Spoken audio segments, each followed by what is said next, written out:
ese pasiteri, ese idini ko ryigisha amategeko y'abantu, aya mategeko y'abantu nayo kandi amadini yabayeho kuva kera, kuko ubundi Christianisme itari yaza ariryo dini rya gikristo, abantu bagiraga amadini ahambiriye kuri gihanga zabo. Hari impamvu yatuma abantu bashira amategeko mu cyari kubitorero kigahinduka idini, bashobora kuba bumva batumva Bibiliya. Itsinda rya kabiri bashobora kuba bayumva nabi. Itsinda rya gatatu bashobora kuba bayumva neza ariko bakayigorekera ubwende kugira ngo bagere ku ntego. Ngo kandi hagati yanyu hari abantu bazavugira ibigoramye kugira ngo bakururire umukumbi nyuma yabo. Abo bakaba bumva Bibiliya ariko bakayigoreka ubwende kugira ngo bagire ku ntego biyemeje. Ubwo nabwo ni ubundi buryo. Ariko dushatse kuvuga ngo mbese abo bantu bazana amategeko y'abantu bayatangira bati, nukuvuga ngo icyambere ni itegeko ribasha kumuhesha inyungu. Ariko mu madini abantu bafite amategeko bagenderaho kugira ngo babone Imana. Kugeza na n'uyu munsi mu madini hari umuntu uvuga ngo adasenze ari ku musozi ntabwo ashobora kumvirwa. Iryo ni idini. Iryo tegeko ryo banga umuntu azasenga asubizwa ari uko agiye ku musozi ni itegeko ry'abantu. Iryo ni urugero. Itero rya gikristo bamaze kuba abagatulika bashiramo amategeko y'abantu. Baravuga ngo nta washa kwemerwa ngo Mariya atamusabiye. Ese kubera iki batayabyaye Yesu? N'ukubera iki abantu baha umwana icubahiro bakanga nyina? None se umuntu abyara Imana atagira ubumana muri we? Nukuvuga ngo muri Mariya harimo ubumana, nico cyatumye Yesu avuka ari Imana, nuko muri Mariya harimo ubumana. Afite rero naho ubushobozi bwo kudusabira ku Mana, kandi noneho yamara kudusabira akanababarira. Izo ni inyigisho z'amadini zazamwe n'amategeko y'abantu. Ntabwo Yesu yavuze ngo muri Mariya harimo ubushobozi nubwo yari nyina. Amategeko y'Imana na amategeko yemerwa na Yesu, kuko Yesu niwe yapfuye akazuka akaba ariwe tuboneramo agakiza. Amategeko y'abantu rero ni ukuvuga ngo umuntu ukora ku isabato ntazaja mu ijuru. Amategeko y'abantu ni ukuvuga ngo umuntu ry'ingurube ntazaja mu ijuru. Amategeko y'abantu uvuga ngo umuntu ry'urukwavu ntazaja mu ijuru. Amategeko y'abantu uvuga ngo umuntu ry'inyama ntazaja mu ijuru. Amategeko y'abantu ni ukuvuga ngo umuntu wambaye ubu buryo ntazaja mu ijuru. ese ibitabo by'abahanzi b'amadini bifite umumaro ki ku itorero? Wabyifashisha gusesengura, kuko dufite uburenganzira bwo gutanga ibitekerezo, ariko ntabwo ibyo bitabo bitanga ihame ridakuka kuko ari iby'abantu. Urakoze pasi ko dushaka gatatu. Ese ko hari amadini menshi iby'ukuri niri? Ese umuntu ashobora kuba umukristo atagira idini abarizwamo? Umuntu rero yaba umukristo adafite idini. Ese pasiteri, ese idini ryatangiye ryari ku isi? Idini ryatangiranye n'imihango ya Adamu na Eva. Bamaze gukora icyaha ntabwo bashatse guca bugufi ngo basabe Imana imbabazi. Muri idini bisobanura kwidodera ibicocero. Ni abantu bashaka guhisha ubwambure bwabo bw'ibyaha bakoresheje imbaraga z'abantu. Muri ibi bihe tugezemo amadini ko arimo araba menshi biva kuki? Amadini arimo araba menshi cyane kuko akenshi yahindutse ubucuruzi. Gusenga everyday, gusenga buri munsi. Nusenga uzanesha. Nunanigwa gusenga uzaneshwa. Senga.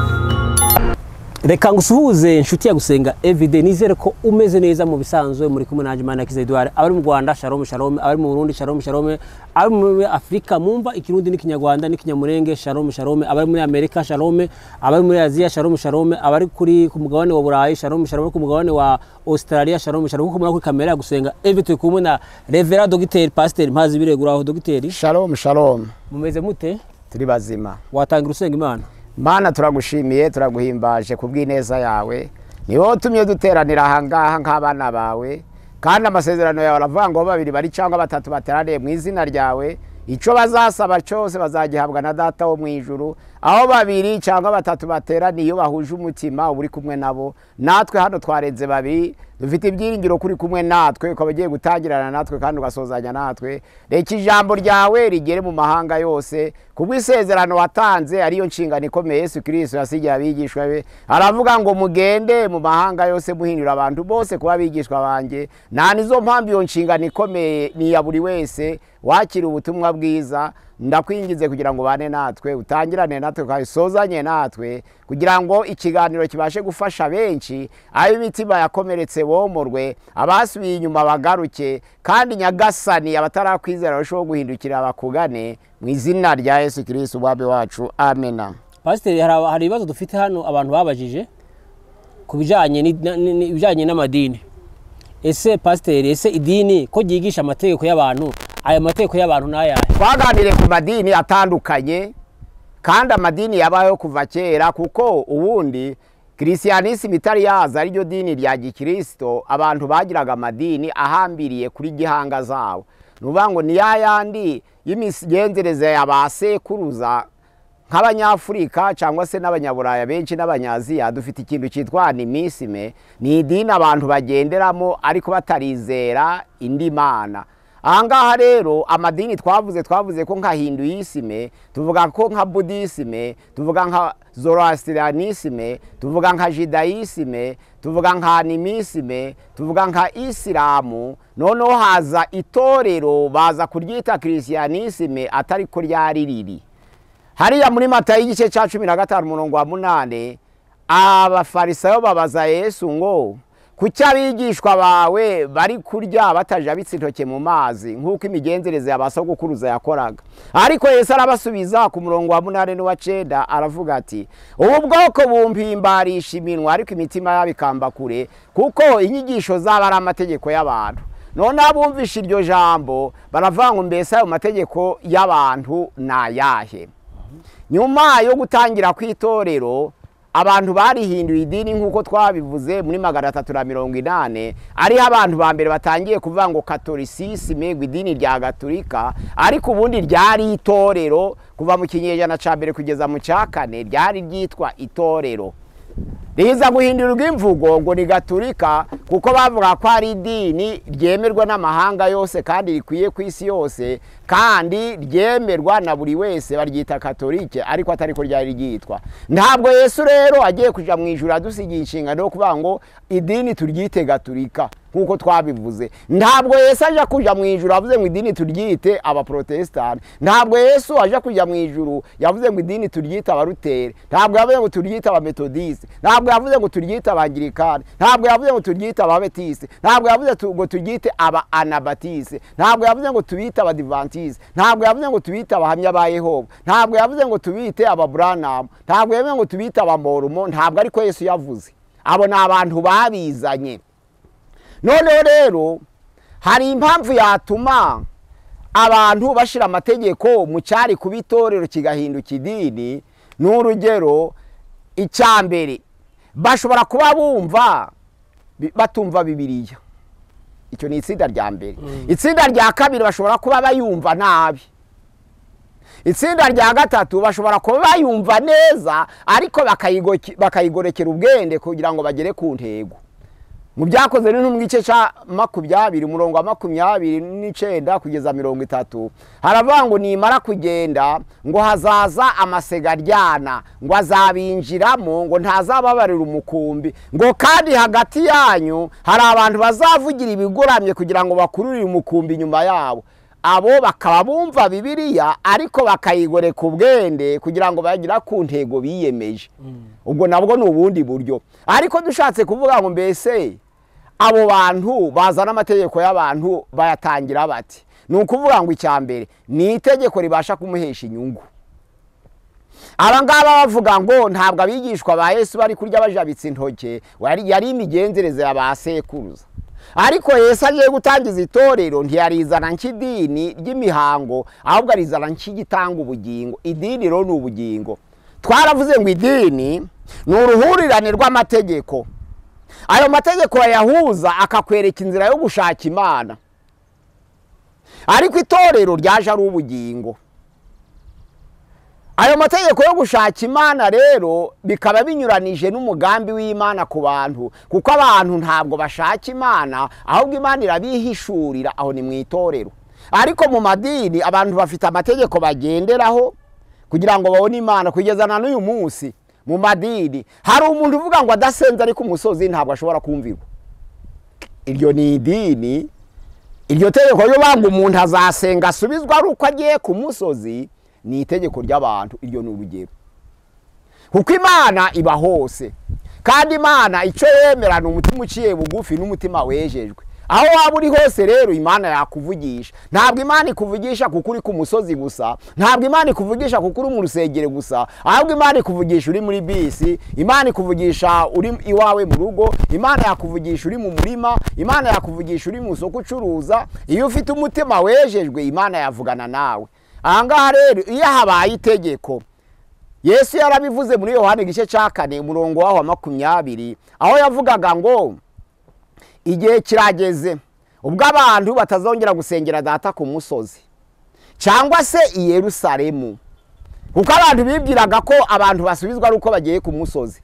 Turabizi ko Mose yagiye ku musozi, turabizi ko Eliya yagiye ku musozi, turabizi ko na Yesu yagiye ku musozi, ariko agiye kuja mu ijuru, kuko ijambo ry'Imana riravuga ngo ni munkunda muzitondera amategeko yanje. Ni Yohana igice cya 14 utagire ku murongo wa 15, haravuga ngo nanjye nzasaba Data azabohereza undi mufasha wo kubana nawe. Ntibishoboka ko abisi bamuhabwa kuko batamurora kandi batamufite, ariko mwe muramurora kandi muramuzi. Ubwazaza azabana namwe kandi azatura muri mwe. Yesu yarashaka kubemeza ko umwuka wera namara kumanuka azatura mu mitima y'abera, noneho bagahinduka insengero z'Uwiteka, Imana ikavugira muri bo.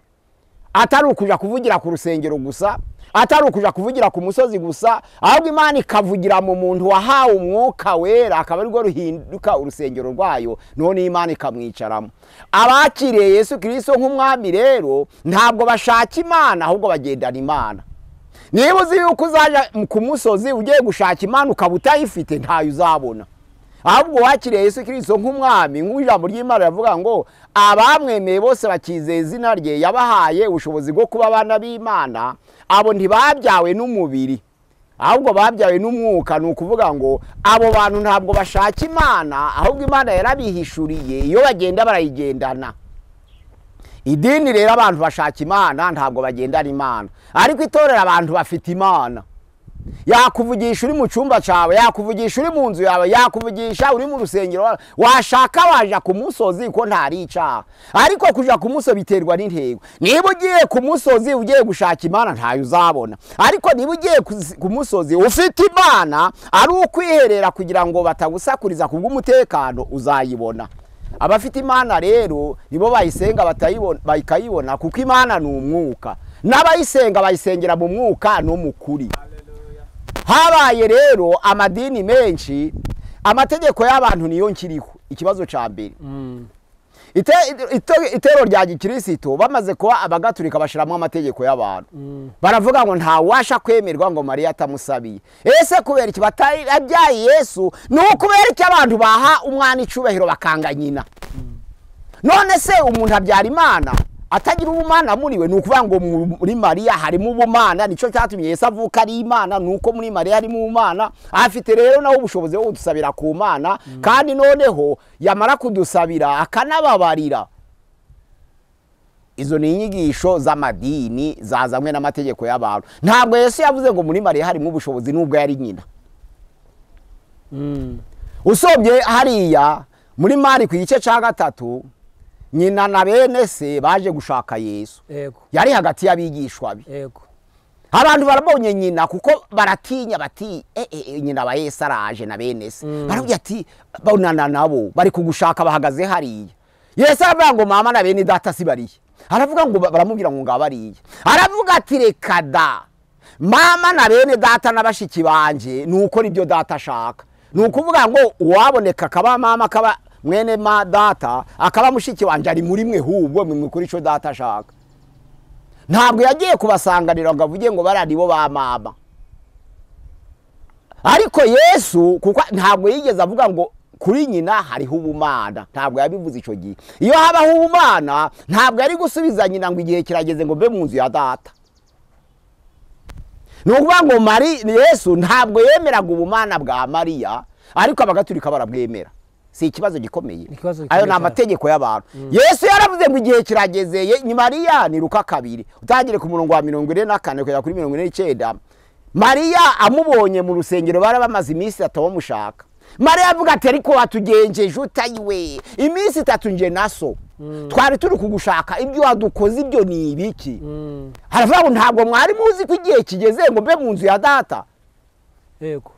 ntabwo mwari mubizi ariko ko igihe kigeze ngo nibere mu nzu ya data ntabwo yavuze ngo nawe uri imana kandi ari nyina kandi yaramaze igihe iminsi 3 amushaka ahangare abantu bakihandagaza bati umuntu akunde Yesu yanjye nyina nta bumana afite ayo nkayo na amategeko y'abantu none bagiye bakora amategeko y'abantu bakanayiyandikira abitwa abadivantiste itoro rya gikristo ry'abadivantiste b'icumweru batangijwe na William Mirere bishiriyeho amategeko y'amabwiriza yabo abitwa abadivantiste b'umunsi wa karindwi ba Elena White bashiraho amabwiriza yabo abitwa abamorumo ba Joseph Smith bashiraho amabwiriza yabo abita abafurere ba William Mario Branham bashiraho amabwiriza yabo abitwa abamuniste bakoze ikintu cyitwa amabwiriza ya kimana cyangwa amabwiriza y'ikimana abo bita ngo Église de l'unification du christianisme mondial ba Muni nabo bashizeho amabwiriza yabo bayubaka mu mabwiriza y'ubumana noneho nibo bita abamuniste abo bose bashiraga hayo mategeko ari abantu kuko abo bantu bahanze amadini ntabwo ari Yesu kandi abo bahanze amadini bari bafite inyungu n'umugambi wabo runaka ariko si ngombwa ngo babe barabiheshejwe n'Imana iyo babiheshwa n'Imana bari guca bugufi ijambo ry'Imana rikaje imbere ibyo bikaza bija gufasha gusesengura ariko ubumana ntibushingire ku byabo rero Yesu aruta bose ijambo ry'Imana riravuga ngo nta handi agakiza kabonerwa nta wundi agakiza kabonerwamo ko nta rindi zina ryahawe abantu munsi y'ijuru tubasha gukirizwamo Yesu yarapfuye azuka ku munsi wa gatatu Maria arapfa ntiyazuka Muhammad arapfa ntiyazuka William Mario arapfa ntiyazuka Madame White arapfa ntiyazuka William Mirere arapfa ntiyazuka Muna arapfa Sani Mwange ntiyazuka ariko Yesu arazuka abo rero bazana amategeko bagapfa ntibazuke na amategeko y'abantu amategeko y'Imana na amategeko yemerwa na Yesu kuko Yesu niwe yapfuye akazuka akaba ariyo tuboneramo agakiza amategeko y'abantu rero ni ukuvuga ngo umuntu ukora ku isabato ntazaja mu ijuru amategeko y'abantu ni ukuvuga ngo umuntu ry'ingurube ntazaja mu ijuru amategeko y'abantu uvuga ngo umuntu ry'urukwavu ntazaja mu ijuru amategeko y'abantu uvuga ngo umuntu ry'inyama ntazaja mu ijuru amategeko y'abantu ni ukuvuga ngo umuntu wambaye ubu buryo ntazaja mu ijuru ntabwo urugendo rwo kuja mu ijuru rushingiye ku mirire n'imyambarire byanditswe mu Baroma igice cya 14 umurongo wa mbere haravuga ngo abantu bamwe bahisemo kurya byose barabinonosora barabimara abandi bahitamo kubireka birira imboga nsa ngo ari kurya byose ye kuzahinyura utabirya n'uwo utabirya ye guhinyura ubirya abantu bamwe bafata umunsi bakawubahiriza kurusha iyindi umurongo wa 5 abandi bisi yose bakayihwanya bakavuga ngo yose ni Uwiteka icyo Imana igenzura nuko ibyo yakoze muri uwo munsi ari ibyiza ariko umuntu uvuga ngo ibyakozwe uyu munsi biruta ibindi ni itegeko ry'abantu urakoze pastor ikibazo cya kabiri ese pasiteri ese ibitabo by'abahanzi b'amadini bifite umumaro ki ku itorero byadufasha gusesengura ijambo ry'Imana ariko iyo bibanjirije ijambo ry'Imana biba bije kuyobya abantu no kubazimiza no kubayobora muri Gehenomi wabyifashisha gusesengura kuko dufite uburenganzira bwo gutanga ibitekerezo ariko ntabwo ibyo bitabo bitanga ihame ridakuka kuko ari iby'abantu kandi abo bantu bakaba bibesha kandi abo bantu bakaba bahindagureka uretse Imana na Yesu n'umwuka wera nibyo bidahinduka kandi nibyo bihoraho ayo mategeko y'abantu rero arahinduka nabo bantu barahinduka nizo mpamvu ibitabo byabo atari ihame ridakuka bigomba kudufasha gusesengura ariko ntitubyizere cy'ijambo ryavuye mu kanwa k'Uwiteka urakoze pasi ko ushaka gatatu ese ko hari amadini menshi iby'ukuri niri ntaryo muri Yakobo igice cya 1 umurongo wa 27 haravuga ngo idini ry'ukuri kandi ritunganye nirizirikana imfubyi n'abapfakazi mu bibabaro yabo ngo kandi bakirinda kwiyanduza n'ibyisi niryo ry'ukuri ariko ntabwo byuzuye kuko hari n'abapagani bafasha abapfakazi n'abakene hari n'abatizera Yesu Kristo ariko bakabazirikana imfubyi n'abapfakazi mu mibabaro yabo naho twavuga rero ngo inzira yo gushaka Imana niyo gufasha imfubyi n'abapfakazi ahubwo nayirimo kuko twagenzuye dusanga hari uwafashe imfubyi n'abapfakazi kubw'intego runaka, ashobora gufasha imfubyi n'abapfakazi kubw'umugambi wo kwiyubakira izina, ashobora gufasha imfubyi n'abapfakazi kubw'umugambi wo kubaka ikintu cyitwa investissement, kwiteganiriza kugira ngo azashimwe n'amahanga. Ibi rero ntaho twabifata ngihame, ariko wemera Yesu nk'umwami n'umukiza ntabwo yakwibarwa imfubyi n'abapfakazi. Ariko iyo rihindutse itorero riba rivuye mu mwanya w'idini, kuko idini ni amabwiriza cyangwa se amategeko y'abantu yubaka inzira yo gushaka Imana. Ayo mabwiriza y'abantu yubaka inzira yo gushaka Imana rero ntabwo twayitwazaga ubwo nafashe imfubyi n'abapfakazi ubwo ndemeye mu ijuru. Oya, ushobora kubikora kubw'impamvu runaka. Rero idini ry'ukuri kandi ryemerwa ni Bibiliya. Nta zina, kuko Yesu ntabwo yasize izina, Yesu yasize itorero. Kandi itorero ryigishwa binyuriye muri Bibiliya. Bibiliya niryo dini ry'ukuri, iyo yumva neza ntuyigoreke. Kuko twumvise ko abayumvise neza bashatse kuyigoreka kugira ngo bakurire abigishwa inyuma zabo babone indamu z'iby'isi. Ariko yumvise neza ntuyigoreke, niryo dini ry'ukuri. Urakoze pastor, ko dushakane. Ese umuntu ashobora kuba umukristo atagira idini abarizwamo? Hari agatabo cyitwa ngo kuba umukristo utabaye umunyedini. Kuko Imana isanga Paulo mu nzira y'I Damasiko ntabwo yarari mu dini, yarari muri Judayisime, ariko Imana ntiyamusanze mu rusengero. Irero ishobora gusanga n'umupagani mu kaburembo. Imana iyo yagushatse ntayitagukura, yagusanga mu kaburembo ikagukubitisha imbaraga zayo, ikakurokora ikakuzana, itagukuye mu dini. Ariko icyo gihe kigukubitira mu nzira uba wabaye umukristo kandi utaragera mu dini. Ufite ibyanditswe byera rero, ku ijambo ry'Imana riravuga ngo aho babiri bari cyangwa batatu bateraniye mu izina ryanjye hagati yabo, umugore n'umugabo bafite ibyanditswe byera rya bitorero. Nkuko muri Filemoni igice cya mbere umurongo wa mbere hariya kugeza ku wa gatatu, kuko ni igice kimwe, havuga itorero ryo mu nzu. N'abakorosayi igice cya 4 umurongo wa 10 kugera kwa 15 baganiriza abera b'itorero. Itorero rero ryo mu nzu rishobora kugira abantu babiri. Iyo abantu babaye babiri baba bayitorero, umugabo n'umugore bafite ibyanditswe byera rya bitorero. Ariko ntabwo riba rihindutse idini, kuko iba ridafite amabwiriza y'abantu. Iyo rigendera ku byanditswe byera ryagira amabwiriza y'abantu. Umuntu ashobora gusoma ibyanditswe byera rero akabisesengura, agahishurirwa n'Imana mu masengesho, akamenya icyo Imana ishaka, kuko umuntu ayoborwa n'ibintu bitatu. Umuntu ayoborwa n'umutima nama kugira ngo abe muzima. Icya kabiri umuntu akayoborwa n'ijambo ry'Imana. Icya gatatu umuntu akayoborwa n'umwuka wera. Yesu yatoranije abigishwa be arebeye ku mutima nama, kuko yabanza kureba ko ibyo bari gukora muri paganisme yaba ari byiza cyangwa muri Judayisme ari byiza. Yamara kubishima akabatoranya ati munkurikire. Ariko bamaze kumukurikira ntabwo yakoreye ku mutima nama wabo, ahubwo yabigishije ijambo imyaka 3. Amaze kubigisha ijambo, ntabwo Yesu yavuze ngo ubwo mufite umutima nama kandi mukaba mufite ijambo mwinjire mu murimo, aravuga ngo mutegereze. Muzahabwa imbaraga umwuka wera nabamanukira, nibwo muzabagabo bo kumpamya. Ni ukuvuga ngo ku mutima nama hiyongereho ijambo ryanje, ku ijambo ryanje hiyongereho kuyoborwa n'umwuka wera, none uwo muntu yinjire mu murimo, nibwo azaba umuhamya w'ukuri. Umuntu rero yaba umukristo adafite idini. Urakoze pastor. Ikibazo cya 5, ese pastor, ese idini ryatangiye ryari ku isi? Idini ryatangiranye n'imihango ya Adamu na Eva.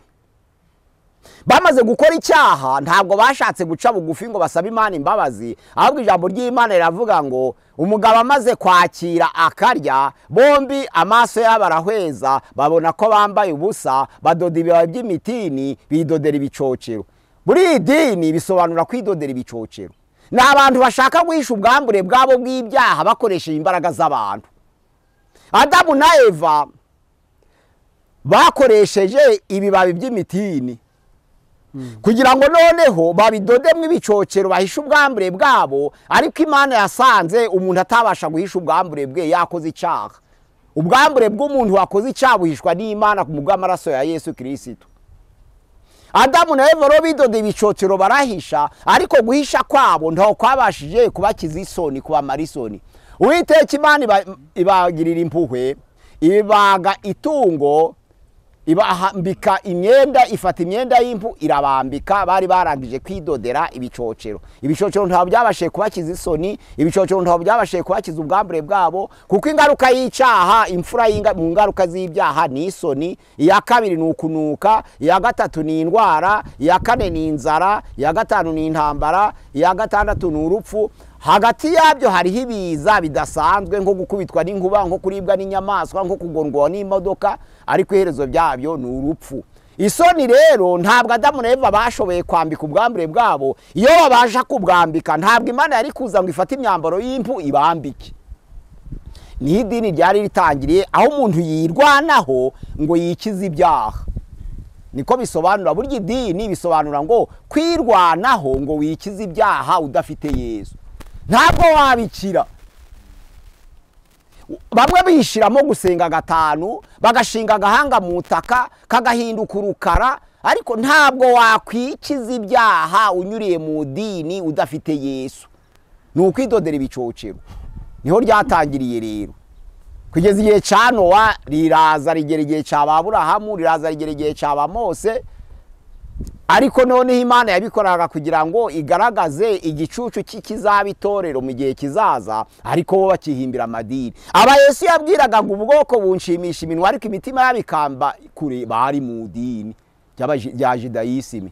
Ariko kuko bari badafite Yesu, Imana Yesu yaberekaga ko bakennye.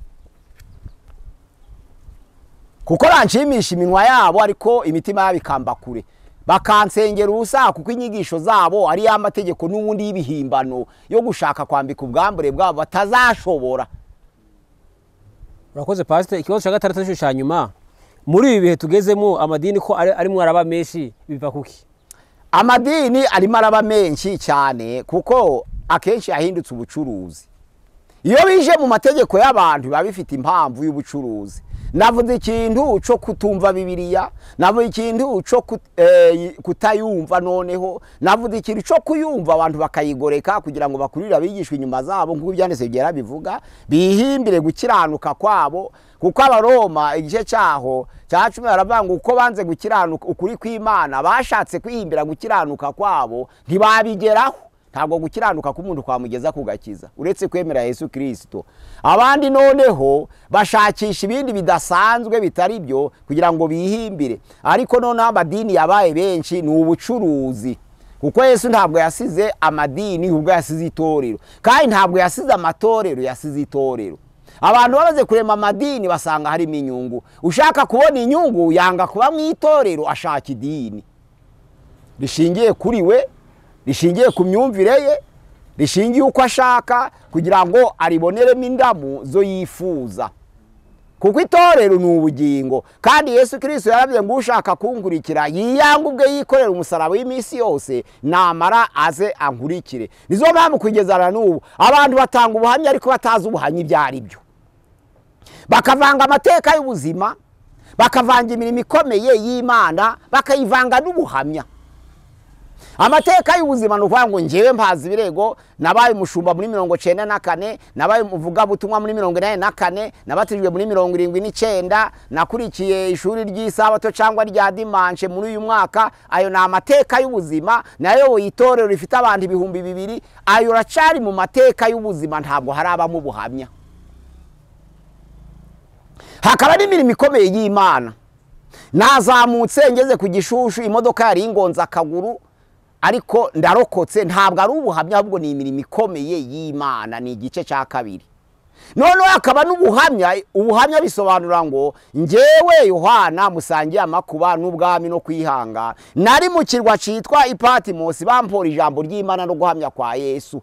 Nakanga wagezemo bakagutoteza, bakwica cyangwa bakubaga cyangwa bagutwika, bakuziza guhamya Imana. Ikintu cyose waryojwe, niba barakujijije gucuruza utavuga Imana, ntabwo ari ubuhamya. Niba barakujijije, kereka barakujije gusenga, bakaba barakujije kuvuga ijambo ry'Imana uhamya Yesu, bakaba barakubujije gusabira abera ariko uhamya Yesu. Ariko niba baragusanze mu modoka bakagukubita ugiye mu rugendo rwawe rw'urutundo rw'ubucuruzi, ntabwo bwari ubuhamya, ahubwo kubakirana imirimo ikomeye Imana yagukoreye. ahangaha rero ijambo ry'Imana mu byakozwe n'intumwa igice cya 1 umurongo wa 8 haravuga ngo muzahabwa imbaraga umwuka wera nabamanukira, muzaba abagabo bo kumpamya muhereye Yerusalemu, Iyudaya, Isamayira kugeza ku mpera y'isi. Ni ukurenganywa bakuziza ijambo ry'Imana no guhamya Yesu, nibyo bita ubuhamya. Ibyo bita ubuhamya. Abandi rero bafata amateka y'ubuzima bakabyita ubuhamya, abandi bagafata imirimo ikomeye y'Imana nayo bakayita ubuhamya. Twari dukwiriye gutandukanya amazina ntitwitiranye kugira ngo twumve ko mu buhamya harimo kurengana uzira ijambo ry'Imana no kwemera Yesu Kristo, nibwo byitwa ubuhamya. Ibindi wazira byose bitari ukuvuga ijambo ry'Imana no gusenga Imana ntabwo aba ari ubuhamya, ahubwo buri kuzira ibindi nabyo Imana yabwukizamo kandi biri mu nshingano zayo kuturokora, ariko ntabwo ari bwo buhamya bwifuzwa, ntabwo ari bwo buhamya Yohana yavuze, ntabwo ari bwo buhamya Luka yanditse mu byakozwe n'intumwa igice cya 1 umurongo wa 8. Oya, ahangaha rero amadini yabaye benshi kubw'inyungu, amadini yabaye menshi kuko guhangana, kuko hariya mu Bakorinto wa mbere igice cya 11 umurongo wa 17 birahari aho abantu bakora ikintu cyitwa dispute. None mu Bakorinto wa mbere abantu bakavuga ngo ngewe ndi wa Paulo, nge ndi wa Kefa, nge ndi wa Apolo, abandi bati nge ndi wa Kristo. Ni uruhurirane rwo guhangana, ariko narwo ni amadini nayo. Ariko Paulo ashaka kubakura muri ayo madini aravuga ngo mwese abari kuri Paulo mumuveho, abari kuri Petero mumuveho, niwe witwaga Kefa, abari kuri Apolo mumuveho, mwese muze kuri Kristo, kuko ntabwo ari mu izina rya Paulo mwabatijwe. Muze kuri Kristo niryo zina ryonyine ryahawe abantu munsi y'ijuru dukwiriye gukirizwamo. Muze. Yesu rero ntabwo yatuzaniye idini, yatuzaniye itorero, kandi itorero ni ubugingo kuko ritanga agakiza. Imana yacu habwa icubahiro tumenye ibyo, dutandukanye idini n'itorero.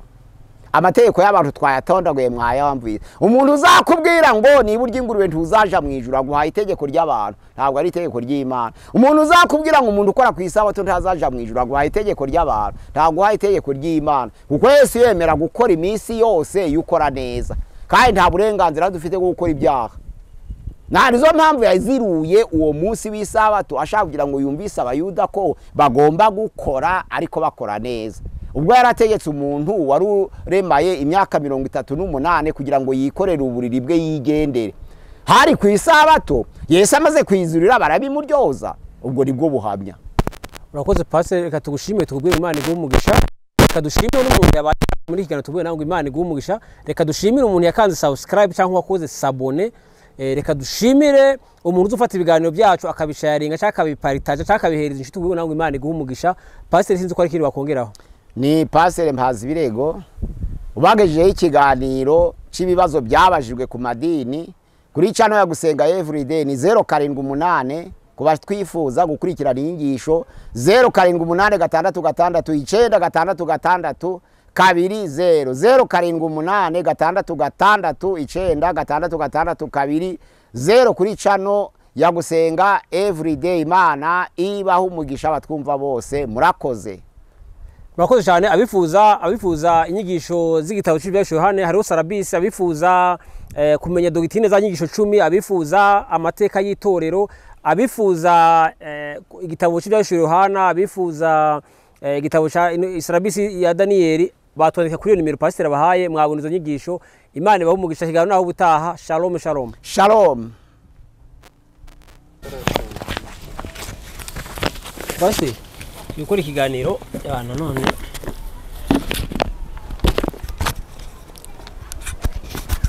muhuremo ijire. Kuramo ijire nibyo ubyibuse neza gose. Njyana horeke kuramo ijire.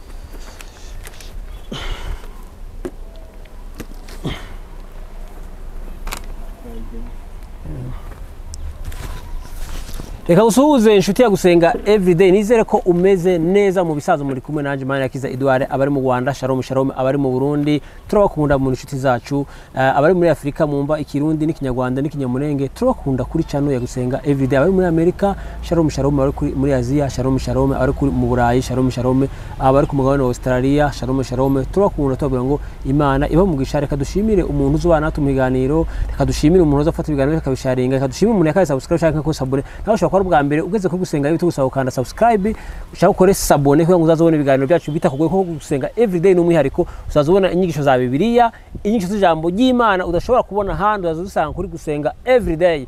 N'inshuti yawe uzishishikariza gukurikirana ibiganiro bya gusenga everyday, uzadufashije kwamamaza ubutumwa bwiza nkuko rero muri kamera ya gusenga everyday. Turi kumwe na Dogiteri Revera Pasiteri Mpazibeguraho. Dogiteri shalom shalom, amakuru yanyu meza? Mwatangiye musenga Imana. Mana turagushimiye, turaguhimbajwe neza uyu umwanya mwiza tugiye gusangiza abatwumva ijambo ryawe. Ube hafi yacu kugira ngo inshingano ikomeye Yesu Kristo yasize ibashe gusohora neza, kandi imitima yiteguye kwakira ubutumwa bwiza babashe guhinduka mu buzima bwabo, n'abahindutse babashe gukomezwa n'ijambo ryawe. Tubyambaje mu izina rya Yesu, amena. Pastor, ubona twegereje Pasika, hari ibibazo tuyo kubaza ku bijanye na Pasika, igice ca mbere ko tuzakora n'ikindi gice ca kabiri ca Pasika. Pastor, ikibazo ca mbere, se ijambo Pasika risobanura iki? Ijambo Pasika ni igiheburayo. Urebye mu gitabo cyo Kuva, gusenga everyday, gusenga buri munsi. Nusenga uzanesha, nunanigwa gusenga uzaneshwa. Senga.